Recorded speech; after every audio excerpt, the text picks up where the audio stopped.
देवी प्रपन्ना रतिहरे प्रसीद प्रसीद मातर्जगतोऽखिलस्य प्रसीद विश्वेश्वरि पाहि विश्वं त्वमीश्वरी देवी चराचरस्य।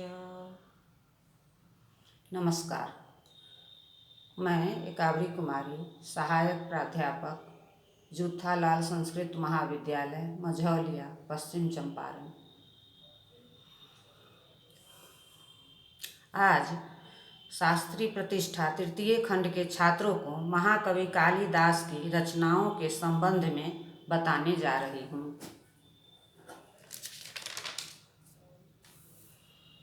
निम्न काव्य कालिदास की रचना के तौर पर निर्विवाद रूप में प्रसिद्ध है। ऋतु संहार खंड काव्य और साहित्य जगत में विख्यात लघुत्रयी मेघदूत खंड काव्य और दो महाकाव्य कुमार संभव तथा रघुवंश। इनमें मेघदूत विश्व विश्रुत काव्य है। कालिदास के दो नाटक और एक त्रोटक इस प्रकार कुल 3 रूपक प्रसिद्ध है। इनमें मालविका अग्निमित्र और अभिज्ञान शाकुंतल ये 2 नाटक है और विक्रमोर्वशी नामक एक त्रोटक है। इन तीनों में अभिज्ञान शाकुंतल महाकवि कालिदास की विश्ववंद्य तथा सर्वोत्तम रचना है। इनके सिवाय श्रुतबोध छंदो ग्रंथ, श्रृंगार तिलक नलोदय श्लेषमय खंड काव्य, पुष्पवान विलास, चिद्गगन चंद्रिका देवी स्तुति, नवरत्नमाला देवी स्तुति, काली स्तोत्र, काव्य नाटक अलंकार, गंगाष्टक, चंडिक दंडक स्तोत्र, चंडिक दंडक स्तोत्र, चर्चास्तव,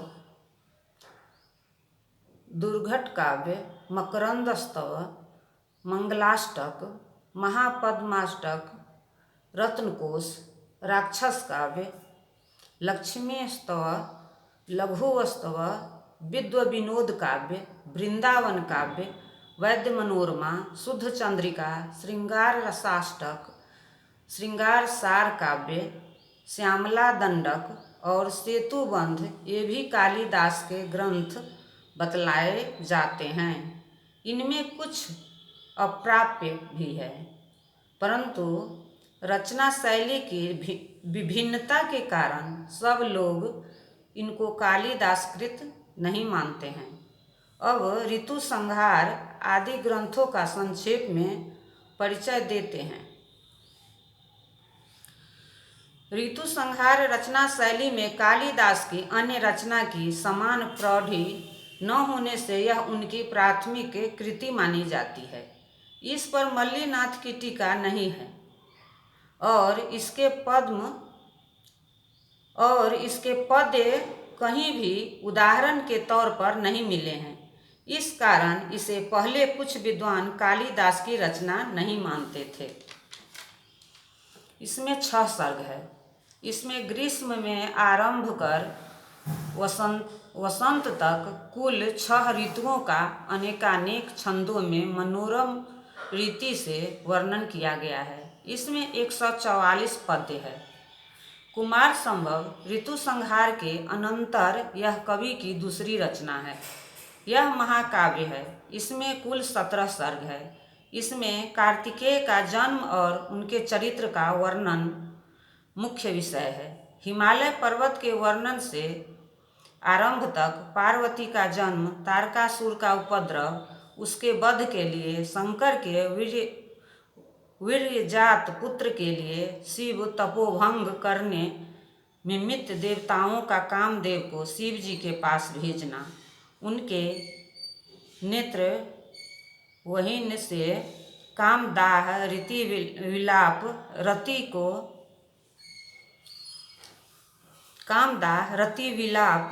रति को सांत्वना देना, पार्वती का तपश्चरण और उनका शिव जी के विवाह, इतने विषय 1 से लेकर 7वें सर्ग तक वर्णित है। 8वें सर्ग तक मल्लीनाथ का टीका उपलब्ध होती है। इस कारण से और नवम सर्ग से लेकर अंत तक इसकी रचना में कालिदास की शैली से भिन्नता के कारण भी अर्वाचीन विद्वान लोग इसके 1 से लेकर अष्टम सर्ग के भाग को ही कालिदास की कृति मानते हैं। जबकि यह महाकाव्य माना गया है, तब यह कैसे 8 सर्ग तक होगा, क्योंकि सर्गा अष्टाधिकारी है। इस महाकाव्य के लक्षण के अनुसार 8 सर्गों से अधिक होना महाकाव्य के लिए वांछनीय है। इसी प्रकार 8 ही सर्ग तक का भाग इसका स्वरूप माना जाए तो कुमार संभव यह नाम अनुपन्न होगा, क्योंकि सप्तम सर्ग में शिव पार्वती का विवाह है और अष्टम सर्ग में उनकी कामकेलिका वर्णन है। कुमार की उत्पत्ति नहीं हुई तो कैसे कुमार संभव नाम उचित होगा। इस कारण अष्टम सर्ग के बाद कालिदास किसी विघ्न के कारण इसको समाप्त नहीं कर पाए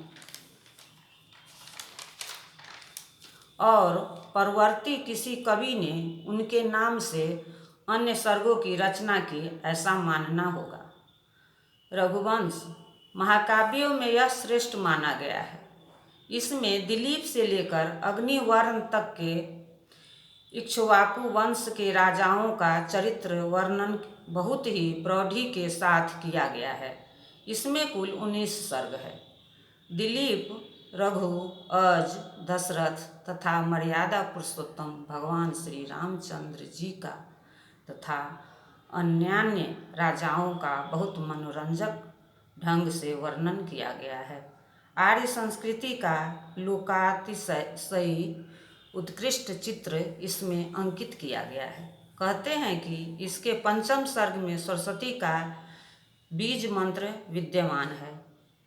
कांता सम्मित शब्दों में आर्य संस्कृति का चित्रांकन करने के कारण रामायण, महाभारत और पुराणों के समान इसका उत्कर्ष निर्विवाद है। मालविका अग्निमित्र महाकवि कालिदास की रूपक रचना में यह प्राथमिक कृति है। इसमें 5 अंक है। महाकवि ने इसमें अपने समय के विदिशा के राजा अग्निमित्र और मालविका के प्रेम का उत्कृष्ट वर्णन किया है। कालिदास का काल निरूपण करने में इस नाटक ने मार्गदर्शन का कार्य किया है। विक्रमोर्वशी यह 5 अंकों का त्रोटक है। उपरूपक के नाटिका आदि 18 भेदों में त्रोटक द्वितीय है। इसमें महाभारत के कथानक के आधार पर उर्वशी और पुरूरवा के प्रेम का वर्णन किया है। इसमें महाकवि ने विप्रलंभ श्रृंगार को मनोहर रीति से प्रदर्शित किया है। इसको देखने से महाकवि की भारतीय नाट्य शास्त्र पर अधिकारिता प्रदर्शित होती है। इसके नामकरण में भी महाकवि ने अपने आश्रयदाता का परिचय ध्वनित किया है।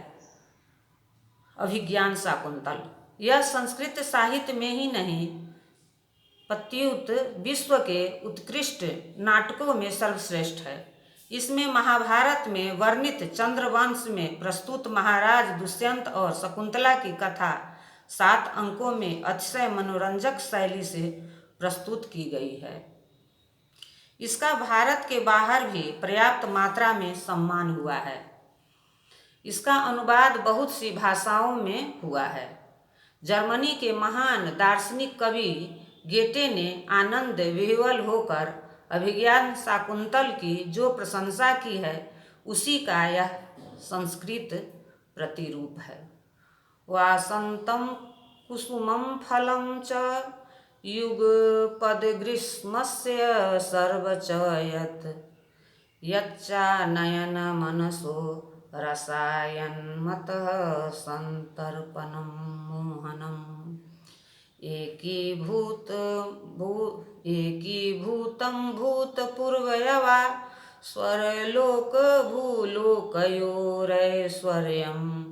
यदि वाञ्छसि प्रिये सखे शाकुंतलं सेव्यताम्।